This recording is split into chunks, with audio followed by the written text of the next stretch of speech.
marketer does any of these things, run. Hello, everyone. Before we get started, my name is Murray-Doffo, and I am a fractional CMO and agency owner here to help you grow your business through marketing. If you want to hear more about business development, setting the right strategy, or anything marketing related from someone who has 17 years of experience working for Fortune 10 companies, go ahead and hit that subscribe button. Okay? Today, I'm going to be sharing the many titles of marketing professionals, the difference between a good and a bad marketer, and how to spot a bad marketer from a mile away, and what to look for in the next marketer in your business. There are a ton of different titles for marketing professionals. There's fractional CMOs like moi, and there are marketing analysts, marketing coordinator, marketing consultants, marketing managers, marketing specialists, I can't even say all of them, marketing strategists. I'm just going to say this. All of those marketers are not created equal. But what sets a good marketer apart from a bad one isn't a specific degree. Mine is in criminology and law, not advertising or marketing. It's about what they do versus what they don't do. Here are 10 things that good marketers do, plus some red flags to look out for when hiring your marketer. Number 1, a good marketer studies your audience and crafts a story that engages versus marketers who have a one-size-fits-all approach. Your audience is not the same as everyone else's. It doesn't matter if you're in the same niche, the same industry. Nope, doesn't matter. A good marketer will spend some time studying your audience and getting the targeting just right. 2, good marketers spend money wisely. They look at your budget and they're like, okay, how can I get the most bang for their buck? Bad marketers are a little bit less selective. They don't stay on budget because they're all over the place. And they talk a good game, but you know you've got a dud when they consistently keep saying that they need more money after they've signed a contract. Good marketers produce content that is centered on your USP. That's your unique selling point. They showcase your brand, while bad marketers concentrate mainly on your competitors and bad-mouthing them. They use scare tactics that turn off leads and less than ethical marketing practices like misleading ads. A good marketer knows that evoking emotion sells, but they do it tastefully and ethically. 4, good marketers address your audience pain point and craft a diverse strategy. Bad marketers spew off product features and pick channels on an arbitrary whim. For example, they might tell you that Facebook's outdated and not worth the effort, when really it's the most popular social media platform today. A good marketer will spend time explaining the psychographics of your customer persona to you. The psychographics are basically what make people who they are. So it's not just what your potential customer believes, but why they believe it. It's not where they shop, but why they chose to shop there. Got it? Moving on to number 5. Good marketers get better results with time. They're constantly measuring their tactic success, tweaking their strategy, and thinking of new ways to drive leads and conversion. They geek out over the metrics, and they know which metrics to watch versus which ones don't mean much. Bad marketers don't adjust their strategy because they don't want to watch the metrics, and they don't know enough to know what's working and what's not. They only worry about the vanity metrics, things like how many likes a post gets. Spoiler alert, likes mean zilch. Good marketers know that less is more when it comes to copy, while bad marketers try to use big words to sound smart. A good marketer knows how to talk to your audience, and they don't need to pretend. My personal approach. Okay, so I may not be the number one marketer in the world, but I know my shit. And I've been doing this for a long time. I don't just take on any client.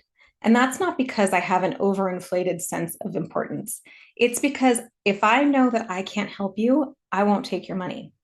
A red flag is any marketing professional who says yes right off the bat before they even know your business basics. My personal approach is centered around 4 things. Your numbers is the first one. I don't want to waste your time on things that aren't working when you could be spending your energy and time elsewhere and seeing double or triple the return. So that's why I always audit my clients' marketing as soon as they start working with me. I need a fundamental baseline so I know where they need to grow and how fast it's going to take us to get there. A red flag would be any marketer you hire who isn't doing an audit.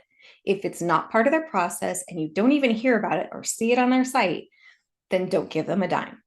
2, I try to work smarter, not harder. I'm always thinking, how can I help them do this faster, better, easier? How can I save them time?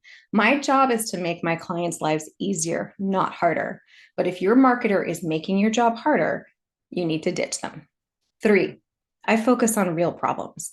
A bad marketer will slap a band-aid on a problem and then move on to the next client.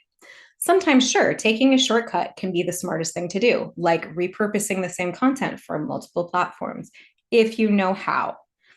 But when my clients come to me, they've had success, like 7 or 8 figure a year success, and they're usually stuck. They can't move past where they are because what they're doing is no longer working for them. It may work fine for a 5 or 6 figure business, but it's breaking down now that they've moved on to a higher revenue stream. And I could give them a quick fix, but it's not going to last and it's not going to get them to that next level.